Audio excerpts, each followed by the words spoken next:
নমস্কার কৃষ্ণপ্রেমী গুণী শ্রোতাজনেরা, আজ 22শে অক্টোবর 2025 খ্রিস্টাব্দ, চৌঠা কার্তিক 1432 বঙ্গাব্দ। আজ শ্রী শ্রী গোবর্ধন পূজা বা অন্নকূট মহোৎসব। শ্রোতাজনেরা, অন্নকূট পূজা হল গোবর্ধন পূজার আর এক নাম। দীপাবলির পরদিন কার্তিক মাসের শুক্লা প্রতিপদ তিথিতে ব্রজবাসীরা এই উৎসব পালন করেন। অন্নকূট শব্দের অর্থ অন্নের পাহাড়। এই দিনে 56 প্রকার নিরামিষী ভোগ প্রস্তুত করা হয় এবং শ্রীকৃষ্ণকে নিবেদন করা হয়। নৈবেদ্যের মধ্য থাকে নানা রকম মিষ্টি, ডাল, শাকসবজি, ভাজা ও ফলমূল ইত্যাদি।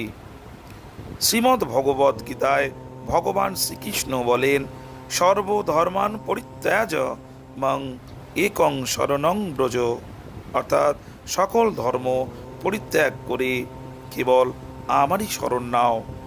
বৃন্দাবনের গোপেরা এক সময় দেবরাজ ইন্দ্রের পূজা করতেন।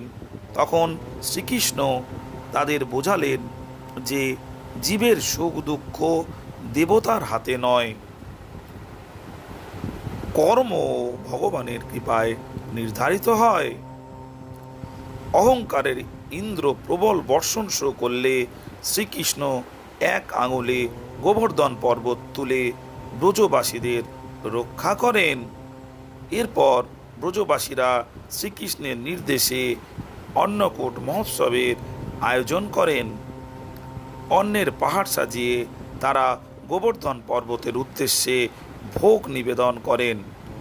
এইভাবে গোবর্ধন পূজা ও অন্নকূট মহোৎসবের সূচনা হয়। ত্রেতা যুগে হনুমান একবার গোবর্ধন পর্বত তুলেছিলেন রাম সেতু নির্মাণের জন্য। তখন ভগবান রামচন্দ্র প্রতিজ্ঞা করেছিলেন যে দাপর যুগে শ্রীকৃষ্ণ রূপে জন্ম নিয়ে তিনি গোবর্ধনের সেবা গ্রহণ করবেন। সেই প্রতিজ্ঞার ফলেই গিরিধারী শ্রীকৃষ্ণ এক আঙুলে গোবর্ধন পর্বত 7 দিন পর্যন্ত ধারণ করেন। মাতা যশোদা বালক কৃষ্ণকে একদিনে অষ্টপ্রহর ভোজন করাতেন।